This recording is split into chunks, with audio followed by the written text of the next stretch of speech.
சாமானியன் குரல் தேசியவாதிகளுக்கு எனது பணிவான வணக்கம். இன்னைக்கு பாஜகவினுடைய தேர்தல் அறிக்கை வெளியிட்டிருக்காங்க. ரொம்ப நாளாக எதிர்பார்த்துட்டு இருந்தாங்க, என்ன பாஜகவினுடைய தேர்தல் அறிக்கை இன்னும் வெளியிடலைன்னு சில பேர் கேட்டுட்டு இருந்தாங்க. இன்னைக்கு வெளியிட்டிருக்காங்க. டாக்டர் அம்பேத்கர் அவர்களுடைய பிறந்த தினத்தை முன்னிட்டு இன்னைக்கு கரெக்டாக வெளியிட்டிருக்காங்க. அது நமக்கு தமிழர்களாகி நமக்கெல்லாம் நம்முடைய புத்தாண்டு, இன்னைக்கு சித்திரை புத்தாண்டு, இதை முன்னிட்டு வெளியிட்டிருக்காங்க.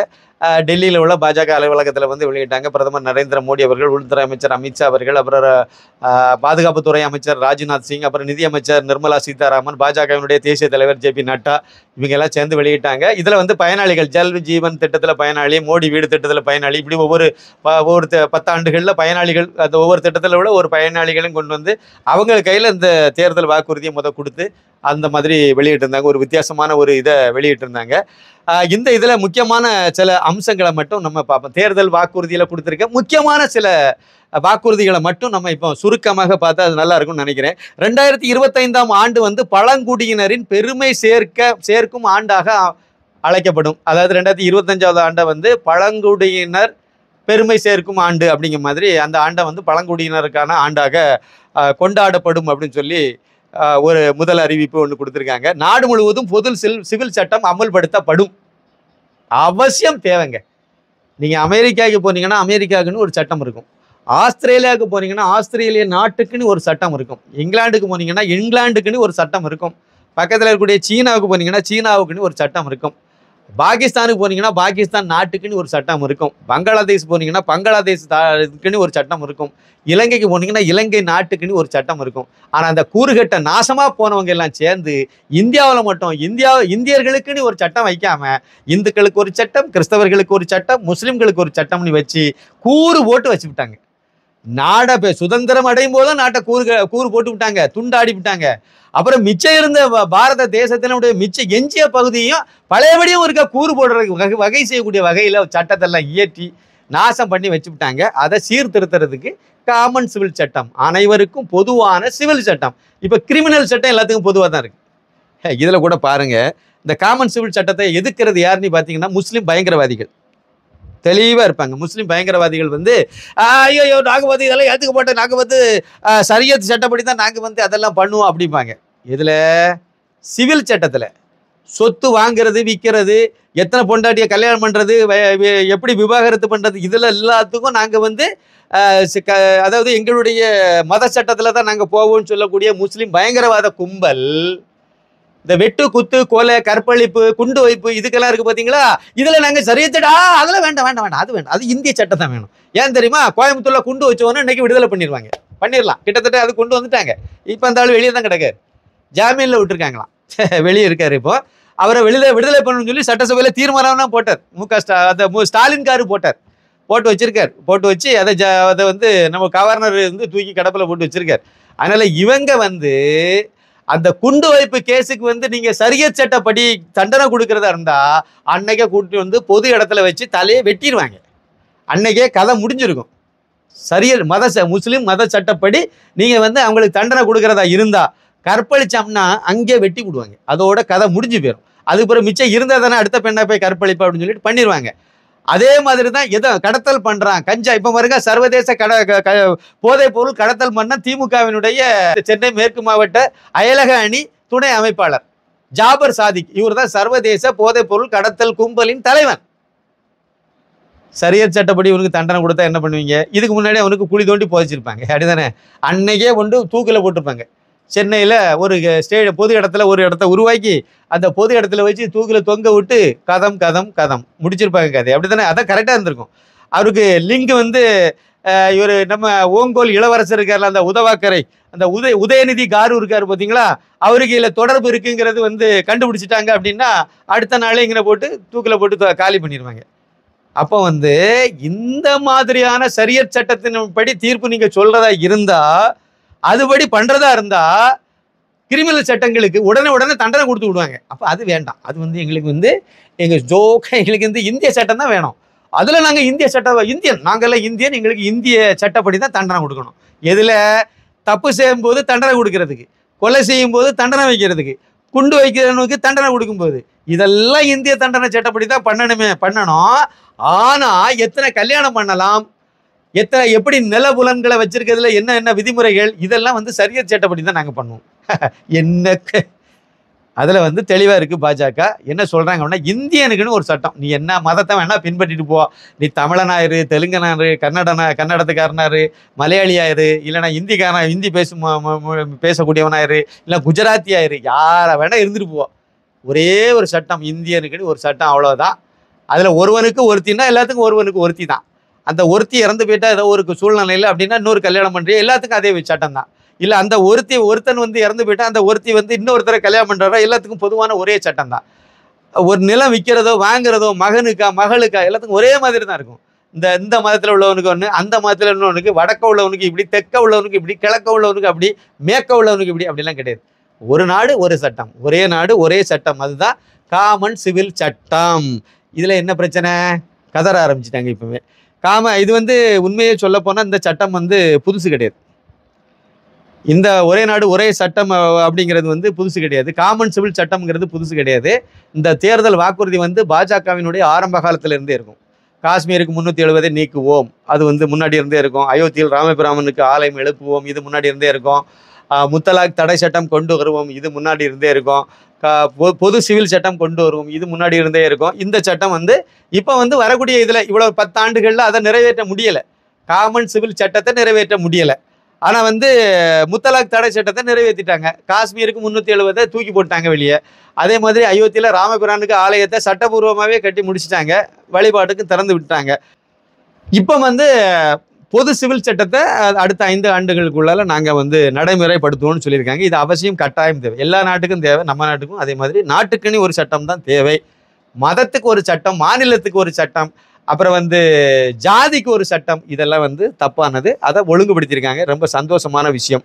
ஒரே நாடு ஒரே தேர்தல் அமல்படுத்தப்படும், இதுவும் அப்படிதான். இந்தியா முழுக்க ஒரே டைமில் எல்லா இடமும் தேர்தல் நடக்கும். இதில் இருந்து மு.க. ஸ்டாலின் காரு இருக்கார் பார்த்தீங்களா, அந்த ஸ்டாலின் காரு, அவங்க கூட்டணி வகையாரர்கள், அவங்களுடைய பங்காளிகள் காரு, இவங்களுக்கெல்லாம் வந்து அது புரியாது, அது எப்படி பண்ணுவாங்கன்னு புரியாது. ஆனால் எனக்கு தெரிஞ்ச ஒரு சின்ன புரிதலை மட்டும் சொல்கிறேன்.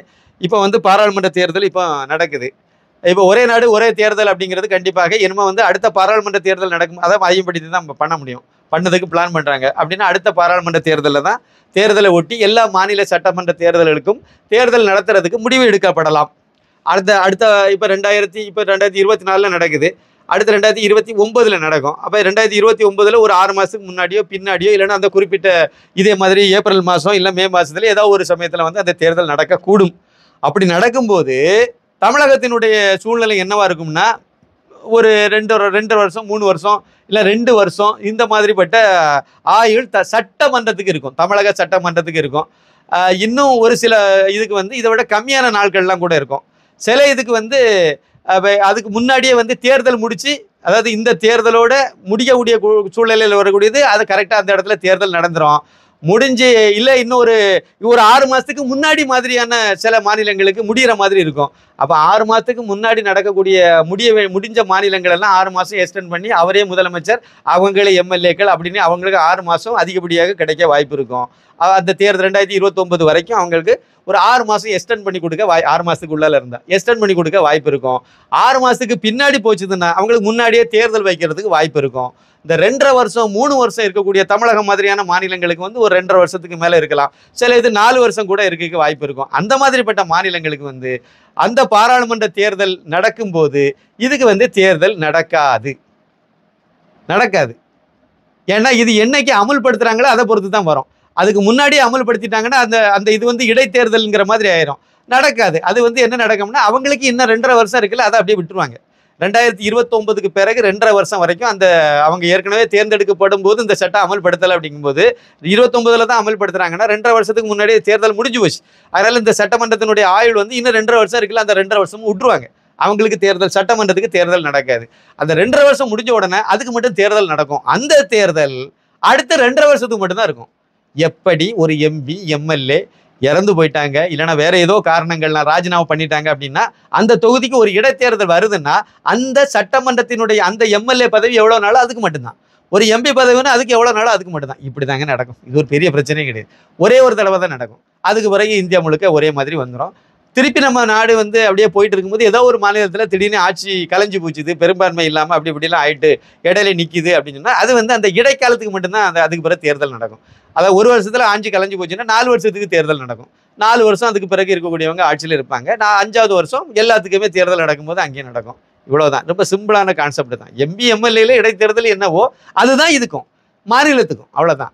தேசிய அளவில் அது தேசிய அளவில் அதே மாதிரி தேசிய அளவுலையும் ஏதாவது ஒன்று நடந்து போச்சு. இப்போ வருங்காலத்தில் ஏதோ ஒரு காலத்தில் வந்து தேசிய அளவில் இருக்கக்கூடியது வந்து பெரும்பான்மை இல்லாமல் ஒரு ஆட்சி அமைஞ்சு அது ஒரு 5 வருஷம் போகாமல் இடையிலேயே கவிழ்ந்து போச்சு. அப்போ என்ன பண்ணுவீங்க? அடுத்த 2.5 வருஷத்துக்கு இடைத்தேர்தல் நடக்கும். அவ்வளோதான். சிம்பிளுங்க. இது ஒரு சாதாரண விஷயம். என்னுடைய புரிதல் இதுதான். அநேகமாக இதாங்க இருக்கும்.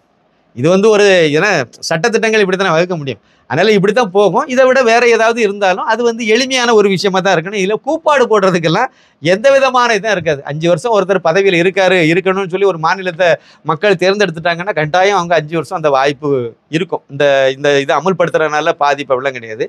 பல 1000 கோடிகள் மிச்சப்படும். அடிக்கடி தேர்தல் நடத்துறது, ஒவ்வொரு தடவை தேர்தல் நடத்தும் போதும் இப்போ தேர்தல் மத்திய அரசுக்கு தேர்தல் நடக்குது. உடனே என்ன பண்ணோம்? இப்போ வந்து தேர்தல் நடத்தை விதிமுறைகள் அமலுக்கு வந்ததுனால என்ன, எங்கேயுமே எந்த ரோடு போடாத, அதை போடாத, புதுசாக எதையும் அறிவிக்காத, எதையும் செய்யாத, அப்படி தானே நிப்பாட்டி வச்சுறாங்க. அடுத்த பிறகு தமிழகத்துக்கு ஒரு தேர்தல் நடக்கும். அப்போ வந்து மத்திய அரசு திட்டத்தை கூட தமிழ்நாட்டில் செயல்படுத்த முடியாது. அந்த தேர்தல் என்னைக்கு நடத்த விதிமுறையிலேருந்து என்னைக்கு ரிசல்ட் வருது, புதிய ஆட்சி வருதோ அது வரைக்கும் அப்படியே எல்லாத்தையும் நிப்பாட்டி வச்சுருவாங்க. இதுதான் அப்படி இல்லை. ஒரு வருஷத்தில் 5 வருஷத்துக்கு ஒரு தடவை தேர்தல் நடக்கும். அந்த ஒரு 6 மாதம் இல்லை 3 மாதம் இந்த மாதிரிப்பட்ட பிரச்சனை எல்லாம் வரும். அது தவிர்க்க முடியாது. ஆனால் அதுக்கு பிறகு இந்தியா முழுக்க எந்த பிரச்சனையும் இருக்காது. எங்கேயோ ஒரு மாநிலத்தில் ஏதோ ஒரு இடைத்தேர்தல் நடக்குன்னா அங்கே மட்டும்தான் இருக்கும் பிரச்சனை. மற்ற இதில் பாதிக்காது. செலவும் கட்டுப்படுத்தப்படும். இந்த நலத்தை அந்த கட்டமைப்பு மாதிரியான திட்டங்களும் வந்து முறையாக செயல்படுத்தப்படும். அதில் வந்து எந்த இடையூறும் யாருக்கும் வராது. அது நல்லது, நாட்டுக்கு நல்லது. இது வந்து இந்த ஸ்டாலின் காரு மாதிரியான மிகப்பெரிய நம்மள மாதிரி இல்லை, அவங்க வேற உலகத்தில் வாழ்ந்துட்டு இருக்காங்க. அது இந்த பப்பு மாதிரியான ஆட்களுக்கு புரியாது. அதனால அவங்க வந்து இதை எதுக்க தான் செய்வாங்க. கவலையே படாதுங்க. இது போக வந்து இன்னும் சில விஷயங்களை சொல்லியிருக்காங்க. இலவச ரேஷன் பொருள் மேலும் 5 ஆண்டுகளுக்கு நீடிக்கப்படும். நம்ம ரேஷன் கடையிலலாம் அரிசி பருப்பு எல்லாம் கொடுக்குறாங்கல்ல, யாரு கொடுக்க? பிரதமர் நரேந்திர மோடி கொடுக்காரு. அங்கே உள்ள யாருக்கு போட்டோ தொங்குது? விஞ்ஞான ஊழலுக்கு சொந்தக்காரரான திரு கருணாநிதி அவர்களுடைய புகைப்படமும் அவருடைய புத்திரபாக்கியம் மு.க. ஸ்டாலின் காரு புகைப்படம் வந்து அங்கே தொங்கிட்டு கிடக்கு. இது ஒரு முக்கியமானது. இந்த இலவசமாக கொடுக்குறாங்க அரிசி, இதெல்லாம் அரிசி கோதுமை இந்த மாதிரி பொருளை கொடுக்குறாங்க. அந்த பொருளை வந்து இன்னும் 5 ஆண்டுகளுக்கு நாங்கள் நீட்டிச்சு கொடுப்போம், ஏழைகளுக்கு பயன்படக்கூடிய வகையில் கொடுப்போம் சொல்லி அது ஒரு இதை வந்து சொல்லியிருக்காங்க. மத்திய அரசு வந்து ஏழைகளுக்கு இலவச வீடு கட்டி கொடுத்துட்டு வருது. இதில் வந்து இன்னும் 3 கோடி பேருக்கு, மேலும் ஒரு 3 கோடி பேருக்கு நாங்கள் இலவச வீடு கட்டி கொடுப்போம் அப்படின்னு சொல்லி ஒரு வாக்குறுதி கொடுத்துருக்காங்க. அப்புறம் வந்து பொதுவான வாக்காளர் பட்டியல் கொண்டு வரப்படும் அப்படி சொல்லிட்டு இந்த வாக்காளர் பட்டியலில் ஒரு சீர்திருத்தம் கொண்டு வந்திருக்காங்க. பெண்கள், இளைஞர்கள், விவசாயிகளுக்கு கூடுதல் அதிகாரம் வழங்கப்படும். பெண்களுக்கு இப்போ இருக்காத 33% இடஒதுக்கீடு ஏற்கனவே சட்டத்தை கொண்டு வந்துட்டாங்க. அது மூலமாக நிறைய மாற்றம் வரும். இன்னும் புதுசாக சில அதிகாரங்கள் இளைஞர்களுக்கும் சில இதை கொண்டு வரதுக்கு ஏதோ முயற்சி பண்ணுறாங்க. அது என்னங்கிறத ஃபுல்லாக படித்தா தான் தெரியும். இப்போதைக்கு வந்து பெண்கள், இளைஞர்கள், விவசாயிகளை இப்போ எவனும் கண்டுக்கதே கிடையாது. அவங்கள வச்சு அரசியலுக்கு ஓட்டு வாங்க மட்டும்தான் அவங்களை பயன்படுத்துவாங்க, அரசியலுக்கு மட்டும்தான் பயன்படுத்துவாங்க. மற்றபடி வந்து இங்கே கண்டுக்கதே கிடையாது. ஆக்கப்பூர்வமாக ஏதோ விவசாயிகளுக்கும் ஏதோ உருப்படியான விஷயங்கள் எல்லாம் செய்யறதுக்கு அடுத்த 5 ஆண்டு காலத்தில் ஒரு பெரிய திட்டம் வகுத்திருக்காங்கிறத புரிஞ்சுக்கலாம். திருவள்ளுவர் கலாச்சார மையம் அமைக்கப்படும். திருவள்ளுவர் கலாச்சார மையம் அமைக்கப்படும் சொல்றது யாரு? பாஜகவினுடைய தேசிய தேர்தல் வாக்குறுதியில். எவ்வளவு பெரிய விஷயம் இது பாருங்க. இது ஒரு முக்கியமான விஷயம். தமிழர்கள் நாமெல்லாம் பெருமைப்பட வேண்டிய விஷயம். இந்த தமிழ் புத்தாண்டை முன்னிட்டு தமிழர்களுக்கு ஒரு மிகப்பெரிய ஒரு பரிசு பொருளை பிரதமர் நரேந்திர மோடி கொடுத்திருக்காரு அப்படின்னு சொல்லி நம்ம இந்த இடத்துல எடுத்துக்கலாம். தமிழ் மொழியை உலகம் முழுவதும் பரப்பும் வகையில் புதிய திட்டம் செயல்படுத்தப்படும். போச்சா? இந்த ஓங்கோல் வம்சாவளிக்கு இப்போ வந்து எரிய ஆரம்பிச்சிடும். அப்படியே ஸ்டாலின் காரு, அப்புறம் உதயநிதி காரு, இப்போ பாருங்க அடுத்து வருவாங்க பாருங்க. இதெல்லாம் வந்து தேர்தலுக்காக தேர்தல் வாக்குறுதி வெளியிடுவாங்க. இது அரசியல் பண்ணாம அவியலா பண்ணுவாங்க. எல்லாம் நீங்க சொன்ன டயலாக் தான். சரி இருக்கட்டு. அடுத்து வந்து இன்னும் சில திட்டங்களை சொல்லியிருக்காங்க. 70 வயதுக்கு மேற்பட்ட அனைவருக்கும் 5 லட்சம் மருத்துவ காப்பீடு. 70 வயதுக்கு மேற்பட்ட அனைவருக்கும். நீங்க அது இது எல்லாம் 5 வருஷம் 5 லட்சம் ரூபாய்க்கு மருத்துவ காப்பீடு உங்களுக்கு கையில கொடுத்துருவாங்க. அவ்வளவுதான். இந்த மருத்துவ காப்பீட்டில் இங்கே இந்த திராவிடியா மாடல் வந்து ஒரு பெரிய ஒரு பித்தலாட்டத்தை பண்ணிட்டு இருக்கு. இன்னும் அந்த விஷயம் வெளியே பொங்கி வரல. ஒரு பெரிய ஃப்ராடு தானே ஒன்று பண்ணிட்டு இருக்காங்க. எப்படின்னா மருத்துவ அட்டையை மோடி எதுக்கு கொடுத்துருக்காரு, 5 லட்சம் ரூபா வரைக்கும் இப்போ கொடுத்துருக்காரு. அதை வந்து அதாவது அதில் தகுதியானவங்களுக்கெல்லாம் இப்போ கொடுத்துட்டு இருக்காங்க. அதை வாங்கி வச்சிருக்காங்க. வாங்கி வச்சிருக்கிறது எதுக்குன்னா அவங்க விருப்பப்பட்ட ஆஸ்பத்திரியில் போய் 5 லட்சம் வரைக்கும் மருத்துவம் பார்த்துக்கிட்டு தான். ஒரு ஆப்ரேஷன் பண்ணுறாங்க அப்படின்னா அவங்க ஒரு தனியார் ஆஸ்பத்திரியில் போய் அதை காடை காட்டிச்சு எடுத்தாங்க அப்படின்னா அவங்க வந்து 5 லட்சம் வரைக்கும் செலவு வரைக்கும் உள்ள செலவு வந்து அந்த மருத்துவ காப்பீட்டு அட்டையிலேருந்தே அவங்க கிளைம் பண்ணிவிடுவாங்க. சின்ன சின்ன செலவுகள் மட்டும் நம்ம பண்ணினா போதும், பண்ணிட்டு போகலாம். நமக்கு திருப்தியான ஒரு மருத்துவமனையில் போய் திருப்தியான ஒரு மருத்துவத்தை நம்ம வந்து பயன்படுத்திக்கலாம். இதுக்கு மோடி கொடுத்துருக்காரு. ஆனால் இந்த திராவிடியா மாடல் முதலமைச்சர் இங்கே என்ன வேலை பார்த்து வச்சிருக்காரு தெரியுமா? தமிழ்நாட்டில் அரசாங்க ஆஸ்பத்திரியில் போய் நீங்கள் இப்போ போங்க, உங்கள்கிட்ட அந்த மருத்துவ காப்பீடு எடுத்துருவாங்கன்னு சொல்லுவாங்க. ஏங்க அரசாங்க ஆஸ்பத்திரி தர்ம ஆஸ்பத்திரிங்க அதுக்கு பேர். அதில் எத்தனை ஆப்ரேஷன் பண்ணாலும் இலவசமாக தாங்க பண்ணணும். அதுக்கு எப்படி இங்கே மருத்துவ அட்டையை தூக்கிட்டு வான்னு கேட்குறீங்க? மருத்துவ அட்டை இல்லாதவங்களுக்கு என்ன செய்கிறாங்க தெரியுமா? நீ உடனே மருத்துவ அட்டை எடுத்து நீ அப்ளை பண்ண சொல்கிறாங்க. உடனே அங்கே அதுக்கு ஒரு தனியாக ஆளை வச்சுருக்காங்க. உடனே அவர் கொடுப்பாரு. உடனே வில்லேஜ் ஆஃபீஸர்கிட்ட போனால் அவரும் உடனே அதுக்கு சர்டிஃபிகேட் கொடுப்பார். அதை வாங்கிட்டு வந்து அப்ளை பண்ண எல்லாம் பண்ணி ஒரு 15 நாளையில் வந்து உங்களுக்கு மருத்துவ அட்டை கிடச்சிரும். 15 நாளைக்கு பிறகு இதெல்லாம் ஓகே ஆன பிறகு இந்த தகவலை அங்கே சொல்லணும்.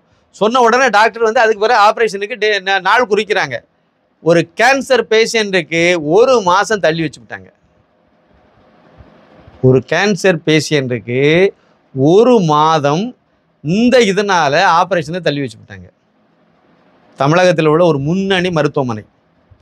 நேரம் வரும்போது எந்த மருத்துவமனைன்னு சொல்கிறேன்.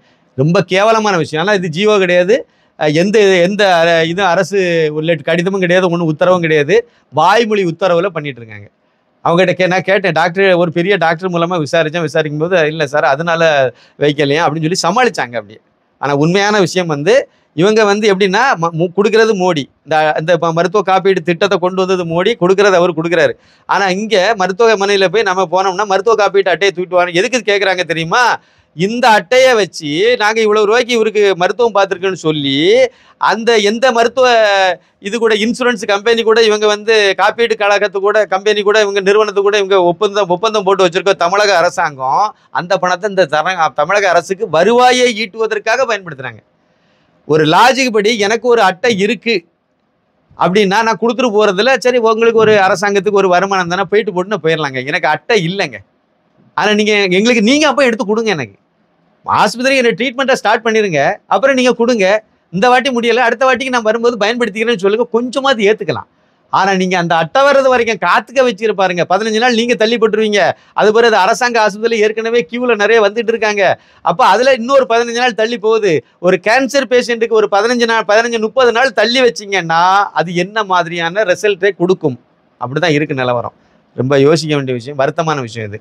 அவர் கொடுக்குறது நல்ல எண்ணத்தோடு கொடுத்துட்டு இருக்கார். அதை கொடுக்காம இருந்தால் கூட பரவாயில்ல, ஒழுங்கை ஒன்றும் ஆஸ்பத்திரியில் கவர்மெண்ட் ஆஸ்பத்திரியில் போன உடனே ஆப்ரேஷனில் ஸ்டார்ட் பண்ணிடுவாங்க. பண்ணிட்டு இருந்தவங்க இப்போ இந்த மருத்துவ காப்பீட்டுனால அவங்கள டிலே பண்ணி இழுத்து அடிச்சுட்டு கிடக்குறாங்க. இது அப்படி ரெண்டுமே இல்லைன்னு வச்சுருங்க. அப்போ என்ன பண்ணுவாங்கன்னு எனக்கு தெரியல. அதுக்கு என்ன சொல்யூஷன் எனக்கு கிடைக்கல. விசாரித்து பார்த்தேன், எனக்கு கிடைக்கல. மருத்துவ அட்டையே இல்லைங்க. இப்போ நான் அட்மிட் ஆகிட்டேன், எனக்கு நீங்கள் ஆப்ரேஷன் பண்ணி ஆனால் ஏதாவது ஒன்று சொல்லி நம்மளை நெக்லெக்ட் பண்ணுவாங்க. கண்டிப்பாக நம்மளை வந்து ஏதாவது ஒன்று சொல்லி தள்ளுவாங்க. அது மட்டும் நல்லா தெரியுது. ஏதோ ஒரு சப்ப காரணத்தை சொல்லி நம்ம அங்கேருந்து ஏதாவது தள்ளி விடுற வேலையை தான் பார்ப்பாங்க. அப்படி தான் நிறைய நடந்துகிட்டு இருக்குது. தவறானது. திராவிடியா மாடல் ஆட்சியாளர்களுக்கு இது சரியில்லை. இது ரொம்ப ரொம்ப ஏழைகளுக்கு வயிற்றில் அடிக்கிற மாதிரியான விஷயம். ஏழைகள் அவங்க கையில் காசு இல்லைன்னு தான் அரசாங்க ஆஸ்பத்திரிக்கே போகிறான்.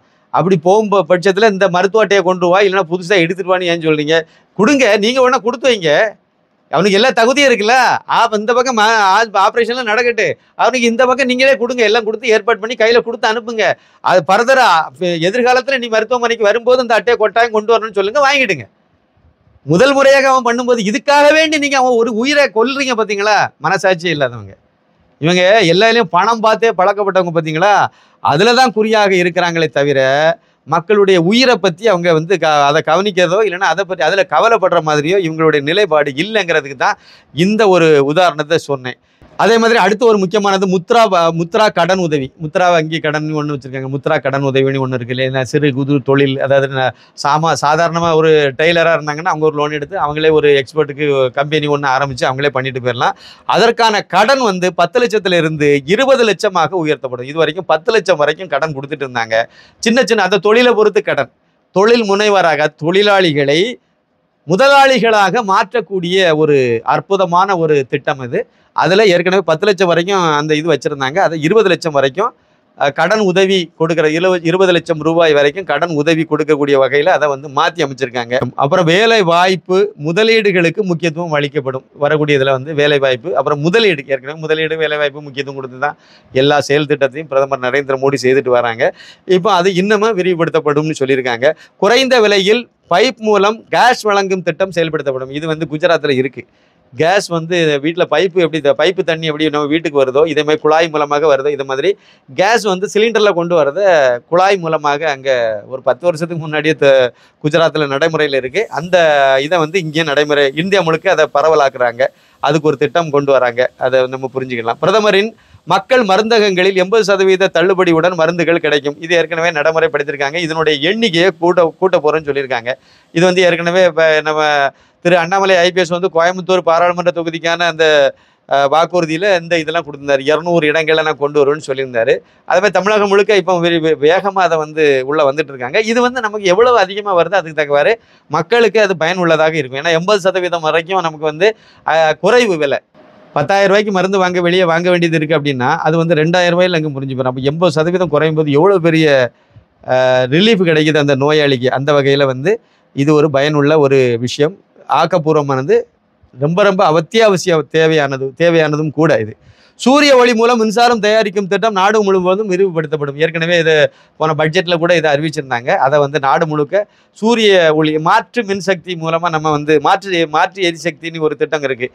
அதுபடி நம்ம வந்து பெட்ரோல் டீசலை மட்டுமே வச்சு வண்டியை ஓட்டாமல் மின்சார உற்பத்தி பண்ணுறது கூட சூரிய ஒளி மூலமாக நம்ம பயன்படுத்தும் போது அதனுடைய லாபம் நமக்கு அதிகமாக இருக்குது. பல வசதிகளை நம்ம கொடுக்குது. சிக்கனத்தை ஏற்படுத்த தேச அளவில் மிகப்பெரிய லாபகரமானதாக இருக்குது. அதை வந்து நாடு முழுக்க விரிவுபடுத்த போகிறாங்க. கர்ப்பப்பை வாய் புற்றுநோய் குறித்து விழிப்புணர்வு ஏற்படுத்தப்படும். ஒரு பெரிய தலைவலி பெண்களுக்கு அந்த புற்றுநோய் சம்பந்தப்பட்ட இதை ஒரு பெரிய விழிப்புணர்வு பிரச்சாரம் ஒன்று மேற்கொள்ளப்படும்னு சொல்லியிருக்காங்க. 2036ஆம் ஆண்டு இந்தியாவில் ஒலிம்பிக் போட்டிகள் நடத்த நடவடிக்கை எடுக்கப்படும். அது 36 வந்து இந்தியாவில் ஒலிம்பிக் நடத்துறதுக்கு இப்போவே நாங்கள் வந்து அதனுடைய வேலைகள் எல்லாம் தோணுங்க அப்படின்னு சொல்லியிருக்காங்க. பெண்களுக்கு ₹1 சானிட்டரி நாப்கின் வழங்கப்படும். இது பெண்களுக்கான முக்கியமான ஒரு விஷயம். பெண்களுக்கு ₹1 கொடுக்கறதுங்கிறது அது பெண்களுக்கு மாதம் அது தேவைப்படக்கூடிய ஒரு விஷயம்.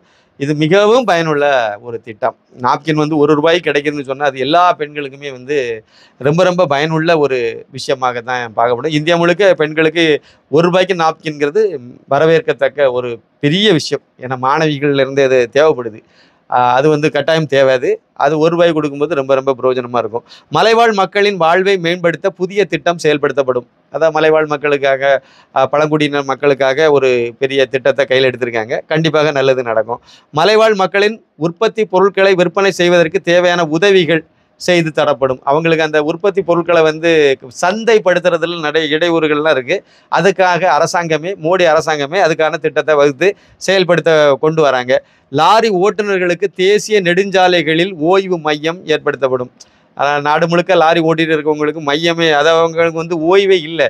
அவங்க பாட்டுக்கு எங்கேயாவது ஒரு டோல்கேட் பக்கத்தில் வண்டியை விட்டுக்கிட்டு தான் இருக்காங்க. அதுக்கு அவங்களுக்கு ஒரு சிறப்பு இதை ஏற்பாடுபடுத்துகிறாங்க. இதுவும் வந்து லாரி ஓட்டுநர்களுக்கு ஒரு மிகப்பெரிய ஒரு வரப்பிரசாதம்னு சொல்லலாம். அடுத்து வந்து புல்லட் ரயில் திட்டம், இதை வந்து விரிவுபடுத்துவோம் அப்படின்னு சொல்லியிருக்காங்க. புல்லட் ரயில் வந்து அவசியம். கால ஓட்டத்துக்கு தக்கவாறு நமக்கு வந்து அதனுடைய பயன்பாடு வந்து அவசியம் தேவை. தமிழகத்திலையும் புல்லட் ரயிலெல்லாம் சீக்கிரம் விட்டாங்கன்னா ரொம்ப நல்லா இருக்குங்கிறது தான் என்னுடைய அதை விரிவுபடுத்துவோம். நாடு முழுக்க கொண்டு வரதுக்கு முயற்சி எடுப்பாங்கன்னு நினைக்கிறேன். நிச்சயமாக தமிழ்நாட்டில் நம்ம எதிர்பார்க்கலாம். சென்னையிலேருந்து அப்படியே நாகர்கோவில் வரைக்கும் ஒரு புல்லட் ரயில் விட்டிங்கன்னா நாங்களும் சீக்கிரம் காலையில் ஏறினோம்னா ஒரு 4 மணிக்கு ட்ரெயின் ஏறினோம்னா ஒரு 12 மணிக்கெல்லாம் வீட்டில் போய் சாப்பிட்றதுக்கு போயிடலாம். நல்லாயிருக்கும். சீக்கிரம் அதை விடுவாங்கன்னு நம்ம எதிர்பார்க்கலாம். புல்லட் ரயில் அவசியம் தேவை. ஏன்னா மக்கள் தொகை உலகத்தில் நம்பர் 1 நாடாக நம்ம இருக்கோம். அது ஒரு வந்தே பாரத் ரயில் சேவைகள் அதிகரிக்கப்படும். அது ஏற்கனவே விட்டுட்டு இருக்காங்க. அதை இன்னமும் அதிகப்படுத்துவாங்க. ஏன்னா ஏற்கனவே அந்த வேலை அதிகப்படுத்துகிற வேலை வந்து நடந்துகிட்டே தான் இருக்குது. நிலவில் மனிதன் தரையிறங்கும் திட்டம் செயல்படுத்தப்படும். நிலவில் போய் நாம் மனிதர்கள் வந்து கால் பதிக்கிறக்கூடிய இதை வந்து சீக்கிரம் செயல்படுத்தும்னு சொல்லி ஒரு கொடுத்துருக்காங்க. 25 கோடிக்கு அதிகமான மக்கள் வறுமையிலிருந்து மீட்கப்பட்டுள்ளனர். இதுவரைக்கும் உள்ள கணக்குப்படி 25 கோடிக்கு அதிகமான மக்களை வந்து வறுமையிலிருந்து மீட்டிருக்கு. 10 ஆண்டுகளில் மீட்டிருக்கோம். இந்த சாதனையை அவங்க வந்து குறிப்பிட்டிருக்காங்க. அது போக 3 கோடி பெண்கள் லட்சாதிபதிகளாக மாற்ற இலக்கு நிர்ணயம் பண்ணியிருக்கோம். 3 கோடி பெண்களை வந்து லட்சாதிபதிகளாக மாற்றுவோம் அப்படின்னு சொல்லி இலக்கு நிர்ணயிச்சிருக்காங்க. அதுக்கு தான் அந்த முத்ரா வங்கி கடன் எல்லாம் அதில் தான் வரும். கொடுத்து அவங்களெல்லாம் லட்சாதிபதி மாற்றுற ஒரு இலக்கு ஒன்று வச்சுருக்காங்க. எல்லாத்துக்கும் மேலே மிக மிக முக்கியமான ஒரு இது என்னென்னா, இந்தியாவை 3வது பெரிய பொருளாதார நாடாக மாற்ற நடவடிக்கை எடுக்கப்படும். ரொம்ப ரொம்ப முக்கியமான ஒரு தேர்தல் வாக்குறுதி இது.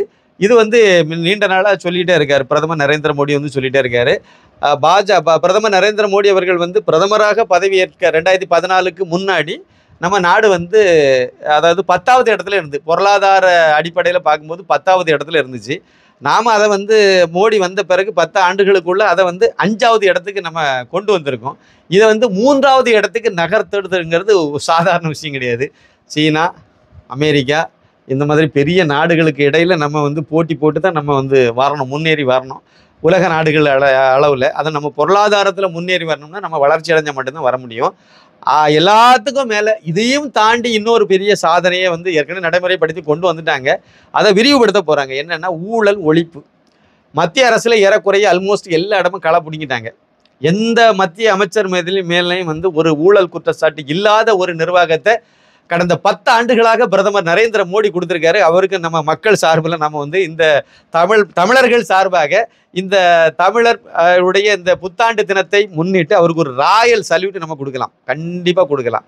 மிகப்பெரிய ஒரு விஷயம். ஊழலை ஒழிச்சு இல்லை, இவங்க ஊழலை ஒழிக்கவே முடியாதுன்னு பி. சிதம்பரம் சொல்லிட்டு நடந்தார். ஊழல் நம்ம இதனுடைய அங்கமணிலாம் காங்கிரஸ் தலைவர்கள் முன்னாள் முதலமைச்சர் பிரதமர்லாம் சொல்லியிருக்காங்க. ஊழலெல்லாம் ஒழிக்க முடியாது, அது நம்மளுடைய வாழ்க்கையோட சேர்ந்ததுதாங்கிற மாதிரிலாம் அதை வந்து அப்படி நியாயப்படுத்தக்கூடிய அளவுக்கு போயிட்டாங்க.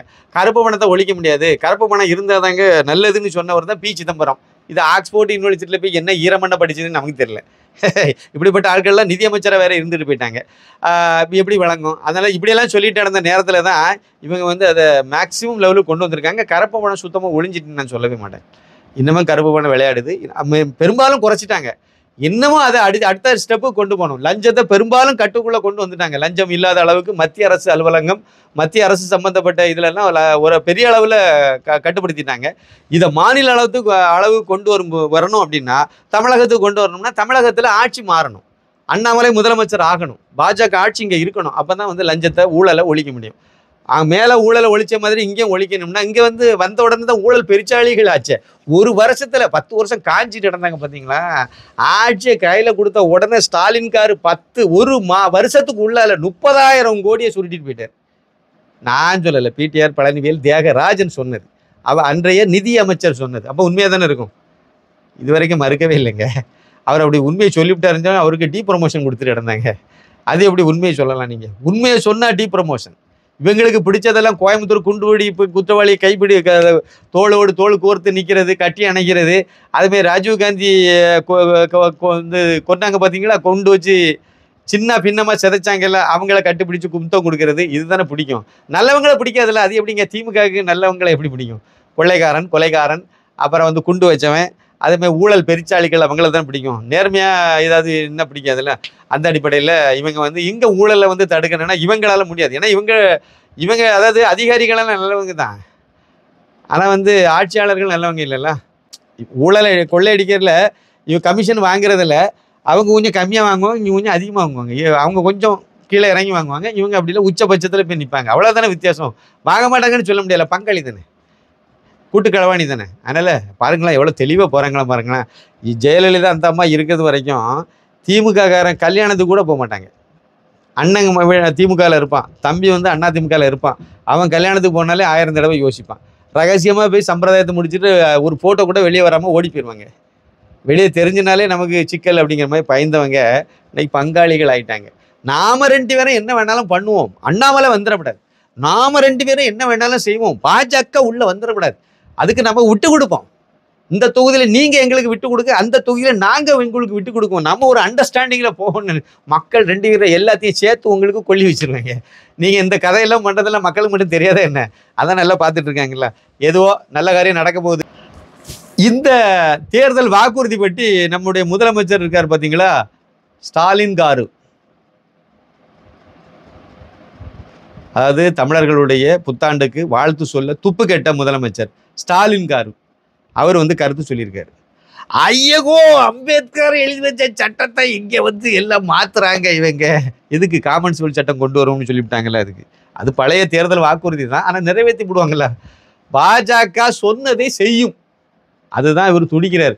ஐயகோ அது வந்து அம்பேத்கருடைய சட்டத்தெல்லாம் இவங்க மாத்துறாங்க. அது வந்து நாட்டை 200 ஆண்டுகளுக்கு முன்னோக்கி இழுத்துட்டு போறாங்க. அதுல இது பாசிச பாஜக அப்படின்னு கதற மாதிரி ஒரு அறிக்கையை வெளியிட்டிருக்காரு. படிக்கும்போது நமக்கு ரொம்ப சிரிப்பாக தான் இருந்துச்சு. இல்லைங்க, ஒரு நாட்டுக்குன்னு ஒரு சட்டம் கொண்டு வந்தால் உங்களுக்கு என்ன பிரச்சனை? அப்போ உங்களுக்கு சட்டப்படியே வாழக்கூடாதுன்னு நினைக்கிறீங்க, அப்படி தானே? அதாவது இவர் எப்படிப்பட்ட சித்தாந்தம் உள்ள ஆள் தெரியுமா? அதாவது தமிழர்களுக்கு புத்தாண்டு வாழ்த்து சொன்னார்னா இங்கே உள்ள கிறிஸ்தவங்க எல்லாம் ஓட்டு போட மாட்டாங்கன்னு ஒரு ஒரு பெரிய நம்பிக்கை வச்சிருக்கக்கூடிய ஆள் இவர். இவர் பேர் பகுத்தறிவு வியாதி. இவர் பகுத்தறிவாதி. எப்படியா? அதாவது வாழ்த்து சொன்னால், தமிழர்களுக்கு வாழ்த்து சொன்னால், தமிழ் புத்தாண்டுக்கு வாழ்த்து சொன்னால் வந்து கிறிஸ்தவங்க ஓட்டு போட மாட்டாங்க. இந்து பண்டிகைகளுக்கு வாழ்த்து சொன்னால் கிறிஸ்தவங்களும் முஸ்லீம்களும் ஓட்டு போட மாட்டாங்க. எதுக்கு? திமுகவுக்கு ஓட்டு போட மாட்டாங்க. அதனால அவங்க வாழ்த்து சொல்லக்கூடாது. இந்துக்களை வந்து திட்டிக்கிட்டு அலைஞ்சா ஓட்டு போடுவாங்க அவங்க. இந்து வழிபாட்டு முறையை இழிவுபடுத்தி பேசிட்டு இருந்தால் அவங்க 2 பேரும் ஓட்டு போட்டுகிட்டே இருப்பாங்க. எத்தனை காலம் தான் ஏமாற்றுவீங்க? ஸ்டாலின்காரை பார்த்து தான் கேட்குறேன். எத்தனை வருஷம் ஏமாற்றிட்டு இருப்பீங்க? தமிழன்னு சொன்னீங்க, உருட்டுனீங்க. அதுவும் கிடையாது. ஊரில் உள்ளவங்கலாம் வந்தேரின்னு சொல்லிட்டு அலைஞ்சிங்க. நீங்களே ஒரு வந்தேரிங்கிறது வெளிப்பட்ட எல்லாம் அப்பட்டமாக எல்லாம் சந்து பொந்து வரைக்கும் போய் சேர்ந்து போச்சு. எவ்வளோ நாள் ஏமாற்றுவீங்க நீங்கள்? அதாவது 3% இருக்க பிராமணன் தான் இங்கே எல்லாத்தையும் அடிமைப்படுத்துகிறான், கொடுமைப்படுத்துறான்னு சொல்லிட்டு இருந்தீங்க. நீங்கள் 3/4% கூட இல்லாத சமுதாயத்திலேருந்து நீங்கள் இவ்வளோ பேர்த்த கொடுமைப்படுத்திட்டு இருக்கு இல்லையா? அப்போ அதானே சேர்த்துறீங்க. ஒட்டுமொத்த இந்துக்களையும் நீங்கள் கொடுமைப்படுத்துறீங்களே, இழிவுபடுத்துறீங்களே, கொச்சைப்படுத்துறீங்களே. எப்படி ஓட்டு போடுவாங்க உங்களுக்கு? இன்னமும் நம்பிட்டு இருக்கீங்க. ஏதோ வேற ஒரு உலகத்தில் இருந்துட்டு இருக்கீங்க. நீங்கள் வரக்கூடிய 19ஆம் தேதி கட்டாயம் திமுக கொல்லி வைக்கப்படும். நன்றி, வணக்கம்.